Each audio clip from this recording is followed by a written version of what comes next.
Kelly and I are at the Hotel Monaco in downtown Pittsburgh with Lee Terbosic, Pittsburgh's own magic man. Lee, welcome. Thank you. Thanks for having me. Thanks for being here. We appreciate it. Yeah. A little bit of magic on a Friday afternoon. I love it. Yeah. Well, of course, we're going to be at the Hotel Monaco, my residency. I love this place. It's such a beautiful hotel. I mean, you've been here many times, I'm sure. You said you've eaten at the Commodore, so you know what quality they bring to the table here. Yep. Yeah, we have been, and then I've seen you here a couple times. You have. You were at the. You said that you were at the New Year's Eve show. Thanks. Can't get enough. I know. Thank you. I know. Yeah, it's been a blast putting the show putting 52 Up Close together, and running it here over the years. It has now become the longest running magic show in Pittsburgh history. Wow! Congratulations. So, yeah, thank you. Awesome. Thank you. Congratulations. We're 7 years into that run. Wow, 7 years. I know, it goes by so quick. Yeah. And it's funny, is when I dreamt up the idea of doing the show, I had no clue that where it would end up. Like I actually wrote the first draft to 52 Up Close into my close-up magic show and this whole world that I've gone into. I wrote it in when I was back in 2009. That's how far back. Wow. That was when the first draft happened of the show. And then it didn't come to fruition for the first time until I did it with Shop 412. Are you familiar with Shop 412, Yep. the 412 logos? So we did a collab in 2011. I did it again in 2013 at the Bricolage Theater in downtown Pittsburgh, right in the Cultural Trust. And then I put it away for a few years. And then after the success of Houdini 100, the big stunt I did in downtown Pittsburgh, I felt that it was time to bring my own residency to the city. And so that's why I brought that idea back to life of bringing it to a hotel and making it just 52 people per show. So that's how many seats are in the audience. And so then I, really structured it around the, how cool this hotel is. I wanted it, the whole experience from you walk in from the front door of the hotel into the magic show of seeing my show. I wanted it all to kind of be, flow. Sure. And it's been really successful over these last couple of years. So 52 is an important number for you, isn't it? it is. It has been. It always has been. Yeah. Yeah. Deck of cards, Houdini. There's so many little mysteries behind that number. And you had mentioned Houdini died at 52. He did. Yeah. I died at the age of 52, October 31st, 1926. I was growing up as a magician, I started at the age of 10, but you learn. Wait. Did you say you started at the age of 10? I started at the age of 10. Yeah. 10-year-old kid. I knew what I wanted to do for the rest of my life. Who does that? I'm one of the. I always say I'm so blessed. I'm so lucky because my parents, they saw that I was into this magic thing, and I was asking them. I told them I want to be a magician, and they were like, Lee, like we don't know how to make that happen. So I don't know if you remember this, but do you remember Book It? Yeah. Okay. Sure. Book It was, for people listening, Book It was this crazy little program that they had in schools where if you read books, you would get like stars. And then if you filled up like all your stars, you then got a free personal pan pizza at Pizza Hut. Well, that was the little con that worked on me. Okay. That was the first time I got conned, but it worked out really well because I then wanted to read books on magic. And so that's kind of what happened. I would go my parents would take me to the Carnegie Library in Homestead. Sure. I would check out books. I would read magic books, and I would read Houdini's, a book about Houdini and all the greats. And then I would get little stars, and then of course I would get a personal pan pizza out of it, right? Well, how it all came full circle was that when I was 13 years old and I was still a magician, my first paid gig, was performing at that Pizza Hut. Oh, wow. So, and like I said, I just been very lucky. Cool. It just kind of never stopped. It just kept going. And so I did it at the Pizza Hut for, we'd do magic shows from table to table. And then before I knew it, I was passing out the business cards, and I was in show business, baby. Yeah, there you were. And then it just continually just never really stopped. And then did it through high school, and then got some really great guidance before I went to college about show business and and creating your life around the art of magic. I really got some really great guidance at that point, and was able to go to Robert Morris University and get a degree in marketing and business, and I've been doing it every day since. Wow. So your first job, now, were they paying you in pizza? Kind of, yes. So the story goes like this. I was a 13-year-old kid. I go into a Pizza Hut where I've been, getting these free pies after reading these books. But the waitress at the Pizza Hut at the time when I was 13. I was there about to go bowling with my buddies. There was a bowling alley across the street, but I was sitting there, we were eating, and I was doing magic tricks for my friends. And the waitress came over and said, "Wait a minute, are you a magician?" And I said, "Yeah." I said, "You want to see a trick?" And I said, "What's your name?" Her name was Laquita Thomas. Okay, now my name is Lee Terbosic, so we had LTLT. So the minute that she said my name, no, she didn't say her name was Laquita Thomas. She said my name's LT, and I went, "Wait a minute, I'm LT." And she goes, "Well, no, well now we have to be friends." And so it was this really weird little moment, but that moment sparked a friendship that is to this very day. She then said to me, said, "Lee, do you want to do magic here?" And at first she said, "Do you want a job?" And I said, "Making pizzas?" And of course I'm 13. I don't want to be making pizzas. And she said, no, doing magic tricks. She says, "We have a kids night and you could come in and walk around and do table to table magic and essentially we'll pay you for it." And she said, "We'd give you a free pizza." And she had me at free pizza. Yeah, free pizza is a big deal. But she also included some cash in there too. And it was those first, that gig of doing Pizza Hut every Tuesday night. All right, getting that free pizza, getting that little bit of cash. And then I found myself then going to the Cuckoo's Nest, which was a local magic shop in Pittsburgh. It was on the south side. It's no longer here, unfortunately has disappeared.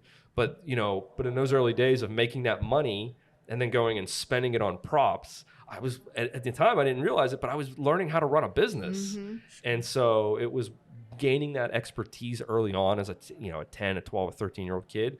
I then started to look at it what it really was as an art form, but as a business. And that's what has carried me through to this day. Wow. So who was influencing you back then? So there were a few guys. I mean, there were a few magicians. Obviously, I grew up, looking up at, David Copperfield, Penn and Teller. But to be honest with you, the magician that had the most impact on my career and my life in magic was a Pittsburgh magician by the name of Paul Gertner.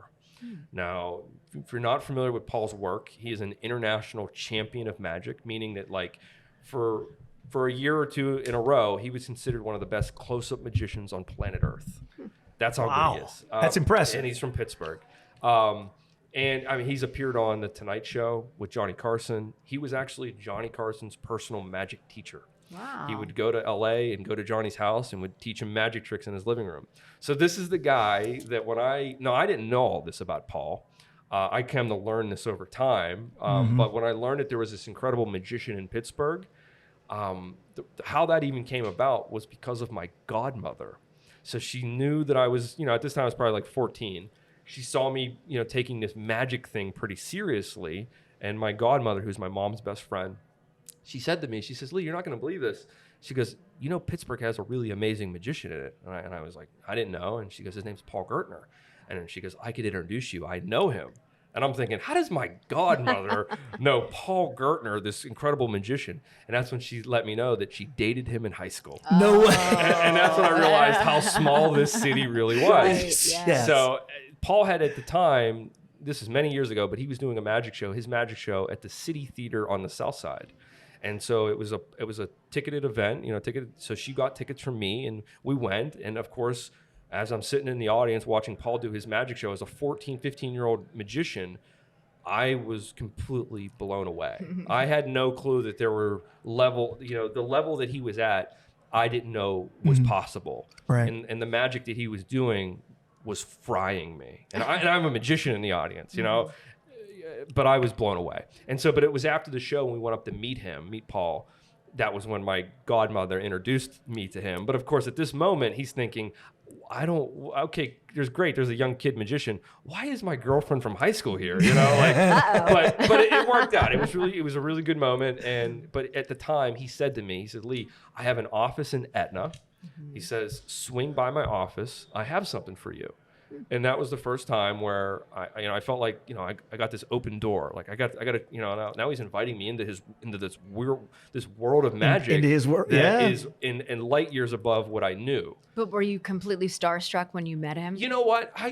Because I didn't know him yet, I was still too new to the art of magic to really understand who he really was at that moment. Now there were other people that were.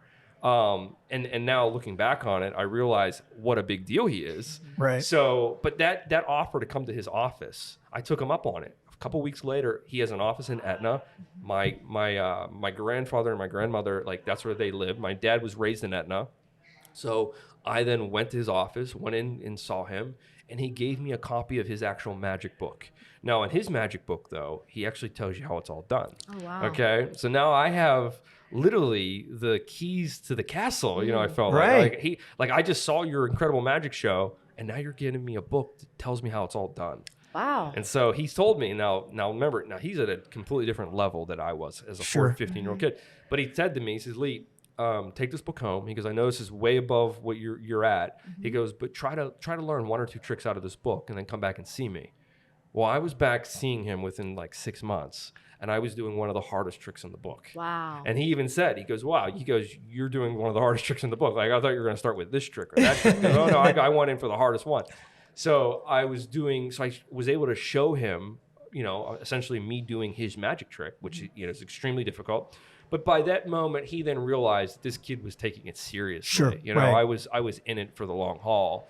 And so his expertise at that moment and through my career has been very super beneficial. I've been so lucky to have a guy like that in my corner. All right. So for those 6 months, how many hours did you put in? Every single day. I didn't go out. I didn't see the sun. But that became the obsession. I was obsessed as a kid when I was getting these books from the Carnegie Library. Sure. I was the kid that was under the blanket with the flashlight with the book open, absorbing as much magic as I could before I had to go to bed. That's true. Right. Yeah. And I was the kid that was in class that was, kind of the prankster kid. I was always doing, but you know what really did? Before that, I wasn't like that. It was magic that really opened my personality as a young kid. And it gave me the confidence because when you can fool kids, it's one thing, but when you can fool adults, that's power. Especially as a kid. As a kid, yeah. Oh, right. Yeah. When you're that's doing magic tricks as a 13-year-old kid, and adults are going, "Hey, wait a minute, whoa. How did you do that? Like, back this up. I gotta know." And then you get to say, "I ain't telling you." Like, that's a really cool feeling. And so I was obsessed with that feeling of secrecy, and so that just has carried me through the high school days of doing all the town shows. And then into college, and then using the art of magic to put myself through college. Now, I would assume that you won all of these talent shows in high school. I did win a few of them. Yeah, I would use magic in all of my because I had creativity on my side. Like I could take anything. It was just one of my little gifts. Like I could take anything and turn it into a magic presentation. So that was when I would do these, like when I would have classes and I'd have to give a presentation, I would in some way, shape or form incorporate a magic trick. And I remember when I was in college, I had a business marketing class. And I remember taking money and having it change into different denominations of different values of currency around the world. Like I would change it into a yen, and then I would change it into, and I would back into a dollar bill. In college. And I was doing this in college. And so, of course, there's now this, professor watching me going, how the hell is he doing this? Like, right. You're like, I got to give this kid an A just based upon for the effort he's making. You know what I mean? And so those were those little tricks that I used to kind of navigate my way through college and into the business, because everything I was learning in college at Robert Morris, I was obsessively absorbing it and putting it into, and I would tell my professors, I'd say, listen, everything you're telling me, I'm putting in tomorrow. Like I'm using it. You already had a business. I already had a business. Yeah. I was running this business since I was 13. I remember getting an EIN when I was 18 years old. Oh, like wow. I was like, okay, I got to be on the books now. Like everything's legit, because at that time it was all, I was just running a small little side hustle, but it became real. And the more real it became over time, the more I felt like this could be a lifelong endeavor. And so, now at the age of 41, I'm this many years in, I got no more options. This is it. That is what a great story. And you had mentioned you actually were inspired at 7. 7, yeah. And a pro by 13. That's pretty impressive. I do it pretty seriously at 13. Like I always say this, I've been one of those very lucky people that I've never had to have an actual real job. I've been a magician, an actor, a comedian every single day since I was 10. The minute that I was starting to get people were going to pay me for this art form that I was doing, I was, okay, well, this is the way I'm going to make the money. This is the only way I'm going to make the money. And, there's been times throughout my career where times got a little crazy throughout, rises and falls of economies, and because entertainment is always the first thing to go. Sure. But I've never strayed. I've never gone, oh no, I'm getting nervous, I better go get a 9 to 5. I've never did that. I always was like, nope, this is the game plan. I don't care if this bankrupts me. I'm going to follow it through till I can't. I have no other options. It's commitment. Left. So it's really it's a lifelong commitment. Yeah. So you've never punched a clock? I don't even know what that is. Yeah, I've never done that. I've never written a resume. Really? Yeah, the only time I've ever written a resume was in college, and I've never used it. Yes, but your bio is probably amazing. Well, that's because I've just been obsessed with and I think the obsession with me is always doing what's next. And I knew that the bio would eventually write itself, and so I never focused on that. I always focused on what's the next project in front of me. Sure. And over time, those projects just got bigger and bigger and crazier and more out and just more insane. And then before I knew it, I was doing deals with network television shows and creating once in a lifetime moments in time with Houdini 100 with crazy stunts in downtown Pittsburgh, or developing a theater with the Cultural Trust, or headlining my own city every single night with 52 Up Close here at Hotel Monaco. It's like these ideas, they all started somewhere. Sure. And it's just kind of crazy to see how you can ride them out, because I'm never stopping. So when you're never going to stop an idea, it has the chance to just continually go. Sure. And that's what I've really gotten a chance to see over this career of mine. So what's on your calendar right now? A lot. There's a lot going on right now. I can almost hear it in your voice. Yeah, I have so many things happening at one time. So growing up in magic and being a young magician, I found out that there were organizations devoted to the art of magic. One of them is called the Society of American Magicians, and the other one is called the International Brotherhood of Magicians. And essentially what they are they are just, they're kind of like clubs, but they're one's focused on the United States and one's worldwide. And I became members of both of those early on. Now, you couldn't become a member of the IBM until you were 18. So on my 18th birthday, I was literally, swearing that I would be a magician and that I would not tell the secrets and that I would be in the Brotherhood. And I was of course accepted. And then what was really interesting is then when you get into the magic community, you start to see how close knit it is, because it's actually very small. Sure. And so with the IBM, they hold magic conventions, just like there's every convention for everything. Everything has a convention. Everything has a convention. Right. Well, there are magician conventions, and the International Brotherhood, they do one every single year for all of their members. Everybody's invited. Obviously, you have to pay. It's a paid thing. Sure. But they then bill and try to build out an incredible talent for the convention. So they try to get as many high-end, some of the biggest magicians in the world. Well, so I'm so honored to be able to say this, that the International Brotherhood of Magicians Convention this year is in the city of Pittsburgh. Oh, Wow, cool. So it's here this year. It will be here. It'll be in downtown Pittsburgh at the Wyndham, right down the street, near the point. And so there'll be estimates are 1,000 magicians that will be in Pittsburgh for a week. So we're going to literally turn into Hogwarts for one whole solid week in Pittsburgh. And then I'm performing on the final day and doing my performance of this show here at Hotel Monaco. I'm doing 52 Up Close. Congratulations. That's cool. For all of the magicians that are going to be in attendance. So. That's amazing. Now, is that a little intimidating for you? Well, you know what? You're talking about, you in your own words, the best magicians in the world. Yes, yeah, and they are. There's Lance Burton will be sitting in the audience, and there's and they're going to be watching, and they're going to be trying to figure out that trick. But here's what's super cool about that.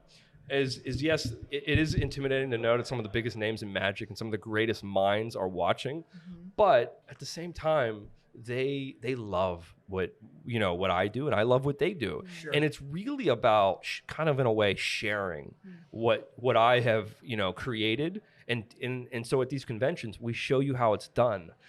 This is the only time in the magic world where we get together and we share the secrets with each other. Wow. Yeah. So and so some of my secrets will get shared that afternoon on stage. I'll talk about how I do a certain move or I do a certain trick. But the other thing that I bring to the table is the business element of magic, because not all magicians make it their life, and not all magicians get their own shows in a hotel. And so I happen to have these weird scenarios that happen in my magic upbringing. So I have an experience that I can then tell to the next generation of magicians, or the magicians out there that are trying to do a hotel show in their hometown. And so I can kind of give them my expertise on it. Right. Right. No, that's very cool. Now, just something that just popped into my head that I'm very curious about. how much time do you spend on the road away from, because you do a lot here in the city, Yeah. which is great, but how much time do you spend traveling out of the city? Good question. So before 2015, I would do anywhere from 200 to 300 shows a year around the country. Wow. I toured the college market. So every year I would do, every semester I was doing 30 colleges up and down the East Coast. And then in the fall dates, I was doing another 30 colleges on the West Coast or in Middle America, or, Right. the flyover states. I was doing, so yeah, for about a decade when I graduated Robert Morris, for about a decade, I toured nonstop. But That's a lot of work. It's a lot of work, and over time you start to realize that it's not what it's you want to do forever, right? It's a young man's game, because what it does is it begins to impact your personal life at home. It's hard to have a relationship. It's hard to make it to those birthday parties. It's hard to have, because I'm so committed to the gig that I have to be on the road all the time. It's kind of hard to juggle these lives, right? And I never wanted to commit to the West Coast. I never wanted to live in LA permanently. I never wanted to live in New York permanently. I always wanted to do was what Paul Gertner did. He lived out of Pittsburgh and he kind of just jet setted, Sure. But when I met Paul, he was already in the part of his career where he already paid his dues. You know what I mean? He was just getting on planes and flying in, doing a show, and then coming home on a plane. You know what I mean? Right. Whereas I had to pay my dues. I had to be in the car and put thousands of miles and travel up and down. So I got a lot of those road miles out of the way, doing those college dates and doing those early tour dates. And it was in 2015 when I just was beat up. I was done. And I knew that I wanted to then have the hometown show because I had put in all the work for all those years. Right. I felt that it was time. Right. But that was a big change in your life, because I then had to go to my manager and my agent, who make a nice bit of change on me being in other places. Right. And now I'm telling them, I don't want to do that anymore. I want to do it here. And how does that benefit them, And so, but it benefited me in a way where I could say, I know what I want to do.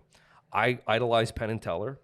Okay. They headline the Rio Casino in Las Vegas. Sure. Well, what is a casino? It's literally just a hotel you gamble at. So they're headlining hotels. That was when that sunk in, and when I had that epiphany in 2015. That's when I knew what I wanted to do next. Was that I wanted to bring a show to the city of Pittsburgh at a hotel. Okay. That way I could headline my city, but yet still sleep at home. You know what I mean? So it was like I didn't have to go anywhere. I didn't have to log all those thousands of miles, and I had to get on those planes. I could literally just drive downtown, go walk right in. I was trying to set myself up for the Sinatra life. Sure. Where Sinatra would just, he would, he'd get out, he would wake up, he would go down from the hotel, and he'd be on stage that night, and he would be singing, right? Well, that's kind of what I wanted to have, Okay. So that was what I did. I ended up trying to get out of the travel. Okay, I get it. Yeah. So why Hotel Monaco? Why not William Penn right across the street? Why this? A lot of great options in the city, a lot of great hotels. And when I was doing my research of what my show and brand, where it made the most sense, there was no other option for me. It was Hotel Monaco. Yeah, I'd been into this hotel before I even approached them with the show. So I knew the ambiance, and I knew what the feel was. Sure. And all it really came down to was whether or not they were interested, and where in the hotel would it take place, and how would it work. And so once after I did Houdini 100 in 2016, which was the upside down straitjacket escape I did in downtown Pittsburgh.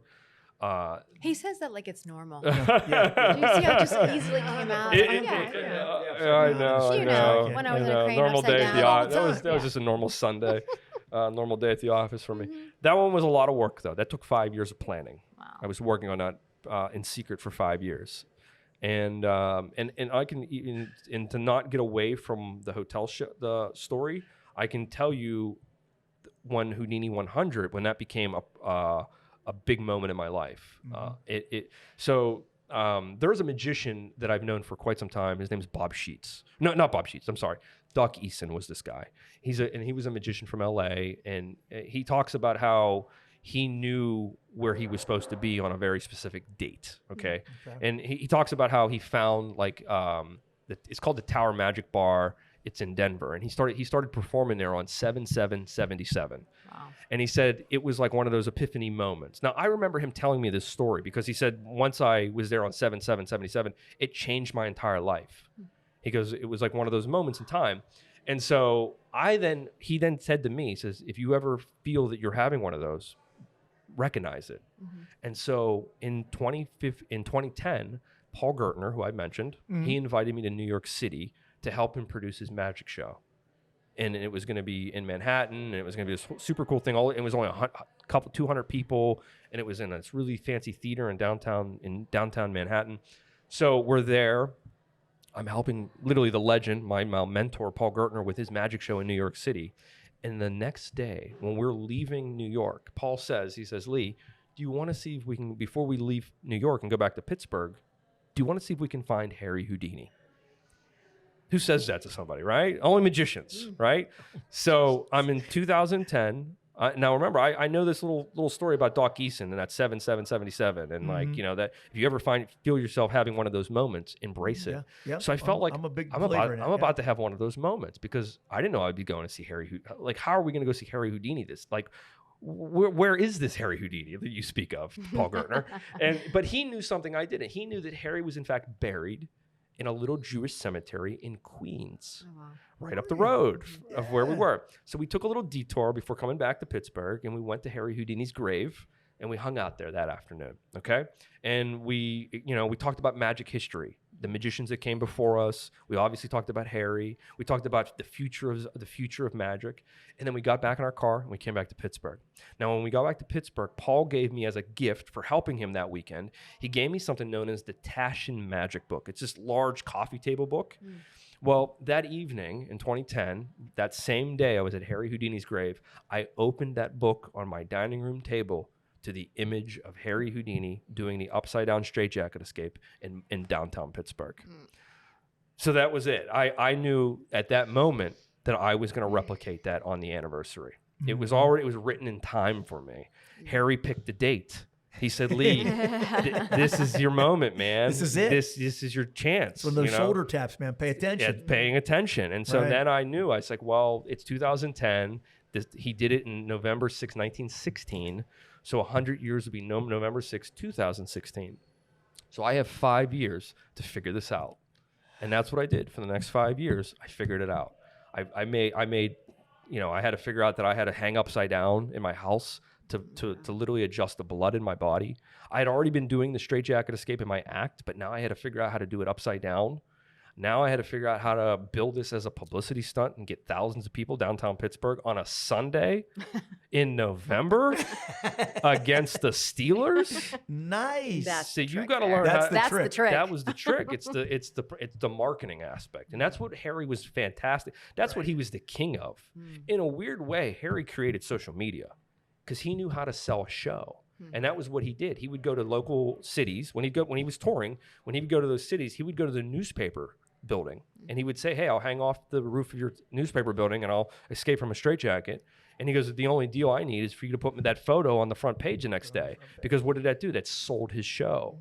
So at the same time, I'm just kind of using the same mentality that Harry created, is that I will do a straitjacket escape.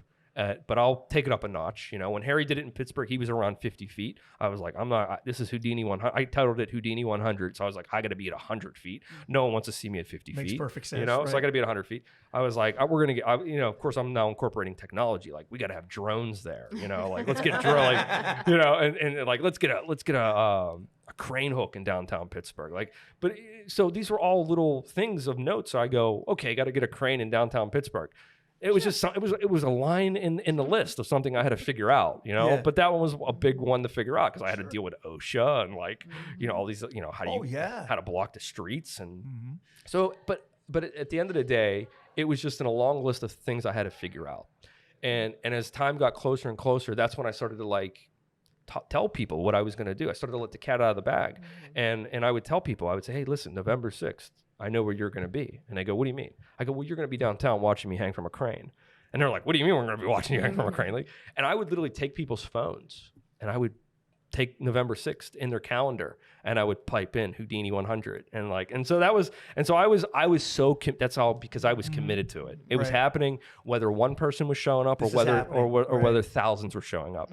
And luckily, we had a beautiful day when I did it, and thousands of people showed up in the city of Pittsburgh. We had hundreds of thousands watching on Facebook Live, and it became a really cool moment. And people like the city of Pittsburgh made the day, made it my day, so it was all these really cool attributes that were a part of it.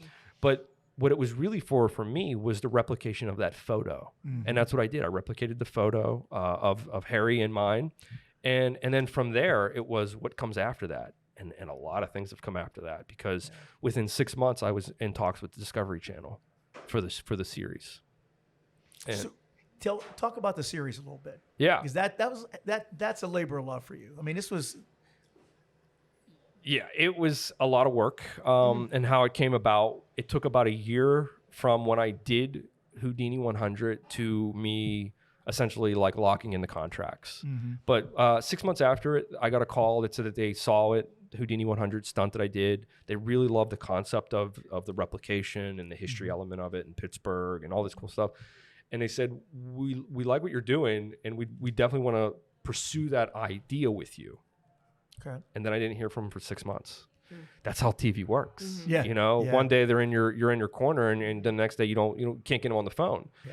And so in a weird way, like a year later, nothing had happened out of it, and I just kind of started to write it off. I was like, well, I guess they weren't interested. You know, oh well, on to the next thing. And it was funny. It was like within a couple months after that was when they came back and said, no, we're now working on a script. We want to now get you on board with this. We need to talk to your talent representation. And then shortly after that, it then spiraled out of control because then we were talking about dates of when the film, we were loosely talking about titles of the show. The contracts were being worked out. We were then working on then the magic element started to come in, and that was what stunts were we going to put into it. And that's where it started to get a little dicey because they were throwing the big boys at me. They were saying, well, we're looking at the bullet catch for one of the episodes. And I'm going, oh my God, I don't do the bullet catch. But, and I'm going, well, but I'll have to figure it out. And that was what it was always about. Right. And so whenever everything locked up, they then came back and said to me, we have some really good news.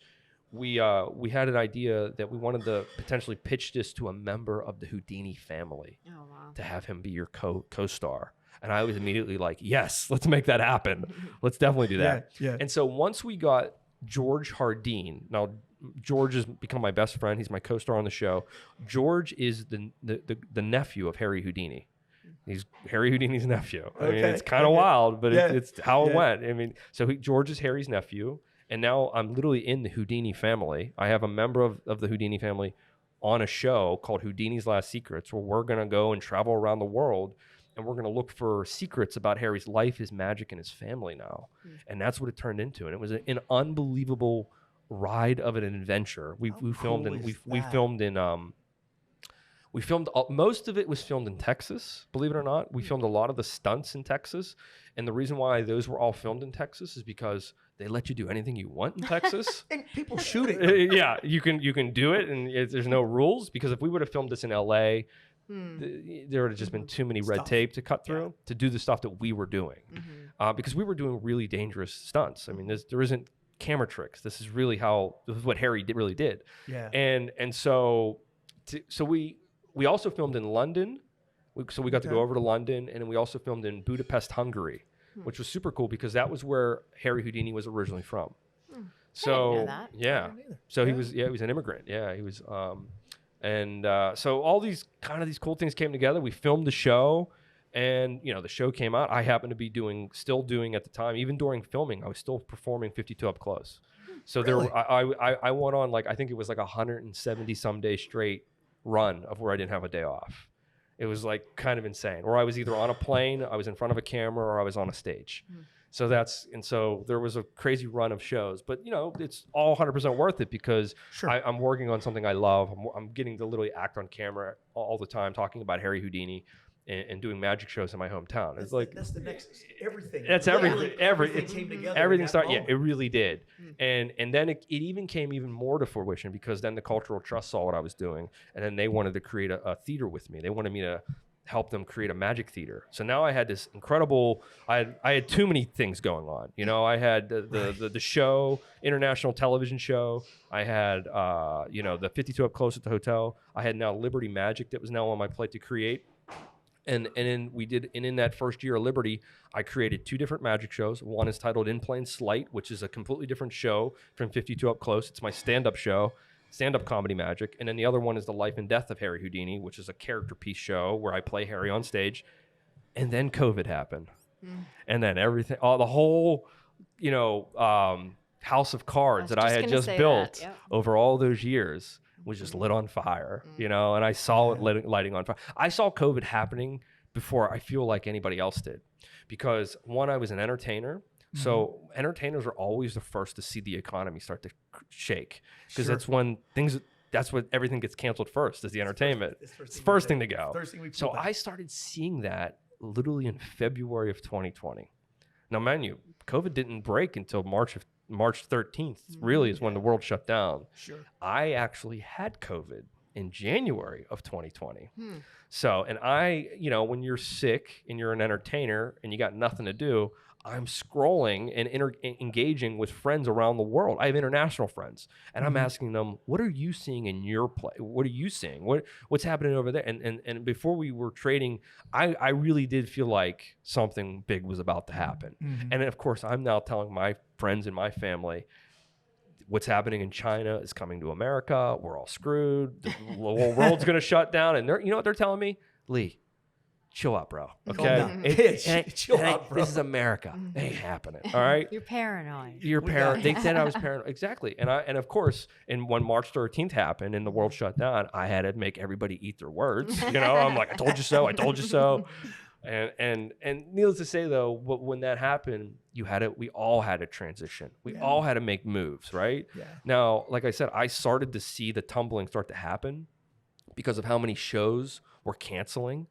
People were starting to sniff it out and they were making arrangements. Oh, I don't think, fall of 2020 is going to be a good, money wise for this company. Let's can this event and let's get rid of the acts and let's get out from underneath these contracts. That was happening in February and March. Right. And then it was full tilt after that. And so I then had to transition and do I was doing the Zoom magic shows, which I was not a fan of, but it was something to do. But it was something. It was something to do. Something.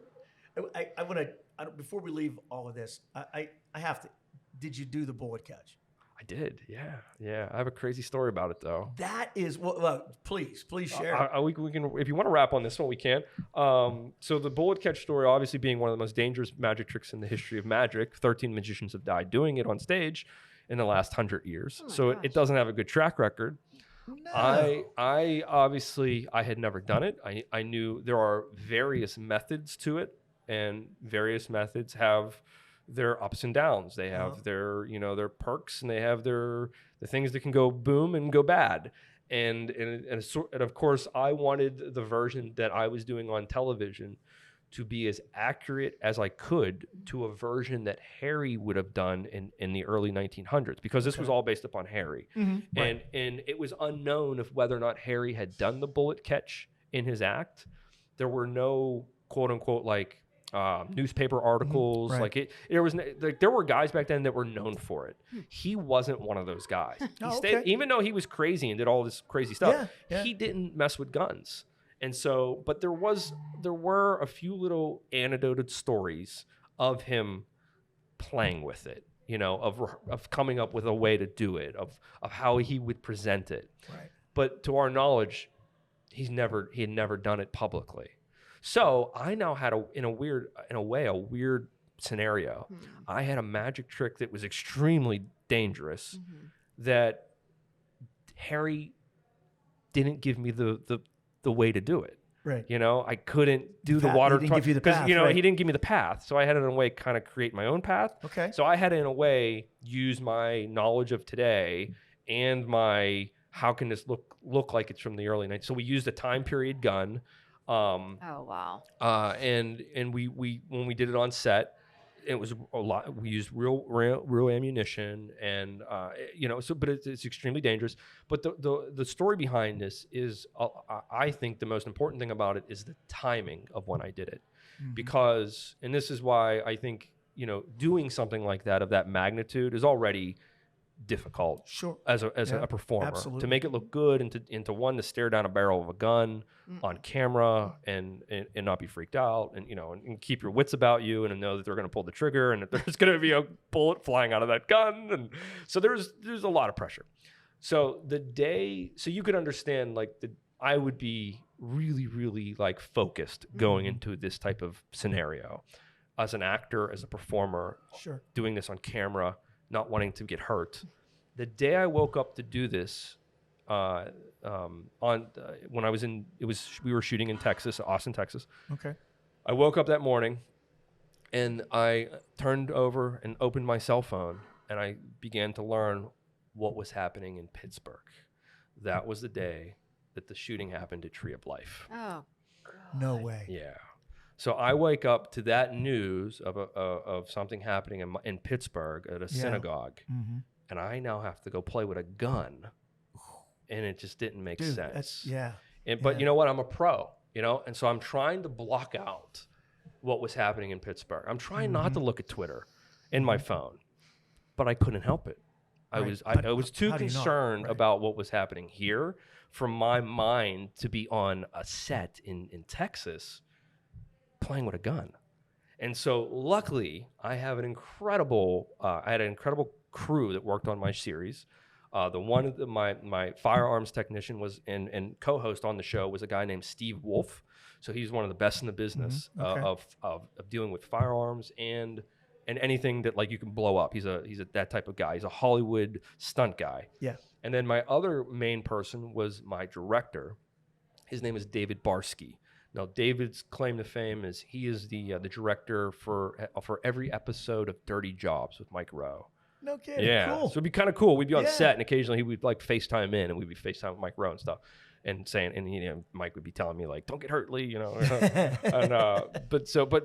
David Barsky, and he's so like a genius director working with him, and he saw that I was not in the frame of mind. And so when it came time, now remember, I'm trying to, I know that they're spending a lot of money for all these people to be doing all this stuff. So I'm trying to, like, pull it together so that I could do this crazy trick. And that was when Barsky came over, put his arm around me and said, "Hey man, I don't like where the sun is right now." He goes, "So we're going to wrap for today." Now at the time, I thought we were really rapping because the sun was in the wrong location. What I didn't know is he was doing it because he could tell that today was not my day. And he shouldn't be putting me up in front of a camera doing something of the magnitude of a bullet catch when I'm focused on what's happening in Pittsburgh. That's class act. That's class act. Yeah, So, absolutely. So we punted that to another day, but I ended up I ended up filming it and obviously was successful with it. So it worked out well. You have your teeth, your hair. On my teeth. But so it went over well. But that just shows you never know. Like, timing can play a giant part of everything. And it really was a part of that day. So wow, that's a powerful story right there. Yeah, it's crazy. That's insane. yeah. Well, listen, we cannot have a magician of your caliber on the podcast and not ask you to do a trick. Oh, absolutely. Something. Yes. Okay. We'll do that. I got a deck of cards. Just so happens. Just so happens. I have a pack of cards right here. Do you sleep with a pack of cards? Kind of, yes. Cards are obviously a big part of my life. My show's 52 Up Close. I do a lot of different card tricks. But the one thing I also like doing is I like reading people's minds. Okay. And so what I'm going to do is I want to try to get into your heads a little bit. All right. Now, what I didn't tell you is I autographed one card in this deck. Okay. One card's autographed. Okay. Now I want to know, is it a red card or a black card, Kelly? It's red. Okay. She thinks it's a red card. Is it a high card or we'll take it back. Is it a diamond or a heart? It's a heart. Oh, it's a heart. Okay. Is it a high card, a low card, or a middle of the road card? Low card. Low card. So it's a low. You said heart, right? Yep. So it's a low heart. We'll say 2 through 6. We'll make that the lows. Okay. Okay. So 2 through 6. So 2, 3, 4, 5, or 6 of hearts. Is it an even or an odd numbered card that I signed? An odd. You think it's an odd one? So that would be 3 and 5. What is it? Is it 3 or 5? It's 3. It's a 3 of hearts. So you think before I came here today, I took a card out of this deck, I signed my name on the back of it, and I put it back in. But here's what, not only did I put it back in, I turned it over. So I signed it and I reversed it and I put it in this box of cards. And you're not going to believe this. The card that I signed and reversed and put into this box, it was the 3 of hearts. No, I swear if it is. It is. I can prove it. Should I show you? Absolutely. Yeah. All right. Nothing sneaky. This is all on camera. I'm going to be very fair. I want to show you. I'm not going to do anything sneaky. But I want to show you that I, in fact, have one card in the deck. One card is reversed. I want you to see it has my signature on that card, right? Mm-hmm. It's signed. You can see the signature on that card. And the crazy thing is the card that was the only card reversed in that pack that was signed. Sweet. That is cool. Is that the is 3 cool. hearts. That was cool. All right, you get a free pizza. Free pizza. I love that free. Yeah, no, right. Get that personal pain, Lee. Oh my gosh. That was awesome. Thank you, my friend. Wow, that was problem, great. no problem. Thank you for you joining never us. And cease this was to amaze me. Seriously. that was impressive. Thank you. Wow. Yeah, That and that's was what's super fun. That's when you come to see the show, that's the type of stuff you see in the show. A lot of really unique card tricks, mind reading. I do needle swallowing in the show. Jesus. Yeah. That's a piece of magic created by Harry Houdini. Mm-hmm. It's a very old piece of magic where he would, he swallows needles and you regurgitate them and they're now threaded on the thread. Threaded on the thread. Right. Yeah. I've seen him do that one. Yeah. I do that one in the I haven't act. seen you do it, but I've yeah. seen it. I've seen it up close. You've seen it 52 up close. Yeah. Well, and I know we're wrapping up here, but real quick, what is when you're in an intimate setting like this, right? So people are close to you. Right. I mean, I'm 3 feet away from you. Those are my favorite. Believe it or not, these are my favorite. My favorite shows are sometimes the little intimate, like 5-person. Like that's when I get to have the most fun because that's when I'm breaking out the new stuff that I'm working on that like the people that in my normal paid audiences don't get a chance to see. But close-up magic is my forte. It's my favorite thing to do because it doesn't use stages and lights and cameras. That's really cool. It literally happens in my hands. And when you can create moments with people, and that's one of the things I really love to do is when I'm traveling and I'm on airplanes or if I'm in airports, I love to create little moments with people. Sometimes it's just for me. I think I could fly with him. That might be okay. Listen, that needs to happen because there's a lot of people. Nick, we'll video the whole thing because people wouldn't believe it. I love going. I love being in airports or on airplanes, and I'll do a little magic trick for people or for kids. I'll bust out a pack of cards and do some stuff. Those are my favorite things. Pack of cards for me, it's the one thing that can transcend language and culture barriers. Meaning I can be anywhere in the world. We may not be able to talk to each other, but if I take out a deck of cards and start performing magic for you, we're now having a moment that you're going to remember, exactly right? And it's that type of moments that I love creating. And I've gotten to create those moments with celebrities. I've gotten to do magic for Jack Black, Aaron Paul, Johnny Depp, Wiz Khalifa. I mean, you name it. I'll stop dropping names because I'll pick them all back up. But that's what's super fun is creating those intimate moments. So that's why I love it. 10-year-old grandson. That's why I love it. Very analytical. He thinks his head just would have exploded. It would have exploded, yeah, because they're doing the odds and the 1 in 52, and how did you do this? And what if you would have said heart, or what if you would have said diamond, or what if you would have said high card? How would you have known, right? Yeah. It's because I'm always in control. No, that was very That's cool. the best way I can tell you how magic works. Just let us is read that, to it. is That was very cool. Is that do you remember watching Saved by the Bell? Yeah. Okay, this is the way I explain magic to people. I said, do you remember when Zach Morris would do the timeout and he would stop time? That's what I can do. That's exactly, and I'm not really lying. In a weird way, I'm being honest. I really do, in a way, live in the future. I'm guiding you through my words and through That's my. a really interesting. As a magician, you are given these tools to learn how to gaslight people into thinking where you're going or taking them in a direction you want to go, because I know what a minute and a half from now looks like. You do not. And so it's all about getting you to that minute and a half in the future. That's what I mean, that timeout thing, that future that I'm now trying to create. Right. And we're all going to get there together, but I'm going to make sure we get there on my terms. And so that's the best way I can tell you how magic works, is that we learn magicians have really incredible ways of hacking your mind. That's it. That's great. So never trust a magician. Yeah. Thank Duly you so noted. much for joining us. Absolutely. This was awesome. Thanks. Good being with you. Thank you.